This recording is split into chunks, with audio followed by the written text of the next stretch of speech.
4 দিনের সফরে পাবনায় অবস্থা করছেন রাষ্ট্রপতি মোহাম্মদ শাহাবুদ্দিন। সকালে পাবনার সরকারি চাকরিজীবীদের সঙ্গে মতবিনিময় করবেন তিনি।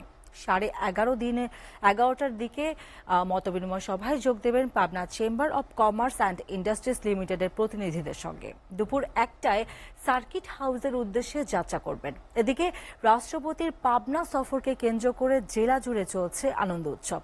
অভিনন্দন জানিয়ে জেলা শহর জুড়ে ব্যানার ফেস্টুন টাঙানো নেতাকর্মীরা। বুধবার দুপুরে ঢাকা ফিরবেন রাষ্ট্রপতি মোহাম্মদ শাহাবুদ্দিন। রোববার হেলিকপ্টার যোগে চতুর্থবারের মতো নিজ জেলা পাবনায় যান রাষ্ট্রপতি।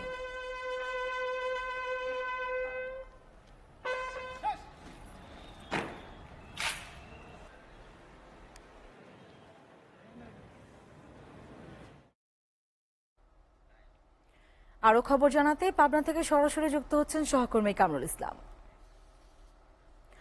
কামরুল, রাষ্ট্রপতির সফরে কি কি কর্মসূচি রয়েছে এ বিষয়ে আমাদের দর্শককে বিস্তারিত জানাবেন।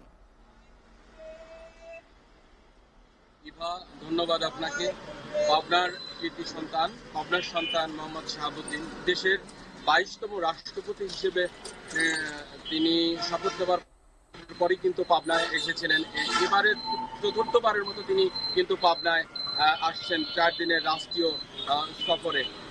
গতকালকে তিনি পাবনা শহীদ আমিরুদ্দিন স্টেডিয়ামে হেলিকপ্টার যোগে দুপুরে অবতরণ করেন এবং তিনি সেখানে সরকারি আনুষ্ঠানিকতা শেষ করে তিনি তার বাবা মার কবর জিয়ারত করতে পাবনা সদর আরিফপুর কবরস্থানে গিয়ে তিনি কবর জিয়ারত করেন। আজকে কিন্তু পাবনা সরকারি কর্মকর্তাদের সাথে একটা প্রোগ্রাম রয়েছে তার বেলা 11:30টায়। এছাড়াও তিনি জানেন পাবনা প্রেস ক্লাবের তিনি আজীবন সদস্য এবং পাবনা প্রেস ক্লাবেরও 22তম সদস্য। তিনি পাবনা প্রেস ক্লাবের সাথেও বসবেন। এছাড়াও তিনি স্থানীয়ভাবে বেশ কিছু প্রোগ্রামে তিনি অংশগ্রহণ করবেন। এই প্রোগ্রামকে কেন্দ্র করে কিন্তু পাবনায় জেলা আওয়ামী লীগ নেতাকর্মীদের মাঝে একটা আনন্দ উৎসব বিরাজ করছে। ব্যানার ফেস্টুনে মহামান্য রাষ্ট্রপতিকে শুভেচ্ছা জানিয়ে কিন্তু পাবনা জেলার শহর জুড়ে ব্যানার ফেস্টুনে ছেয়ে গেছে। এছাড়া এই মহামান্য রাষ্ট্রপতির সফরকে কেন্দ্র করে পুলিশের কয়েক স্তরের নিরাপত্তা ব্যবস্থা জোরদার করা হয়েছে। পাবনা জেলা প্রশাসক আসিফুজ্জামান যেটা জানিয়েছেন যে সব রকম প্রস্তুতি রয়েছে। এছাড়া আগামীকালকে পাবনা চেম্বার অব কমার্সের সাথেও তার বৈঠক করার কথা রয়েছে। এই পাবনা রাষ্ট্রপতি আগমনকে কেন্দ্র করে কিন্তু আরো কিছু উন্নয়নমূলক কাজের উদ্বোধনের কথা রয়েছে।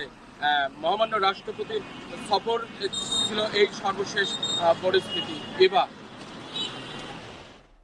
কামরুল, আপনাকে ধন্যবাদ।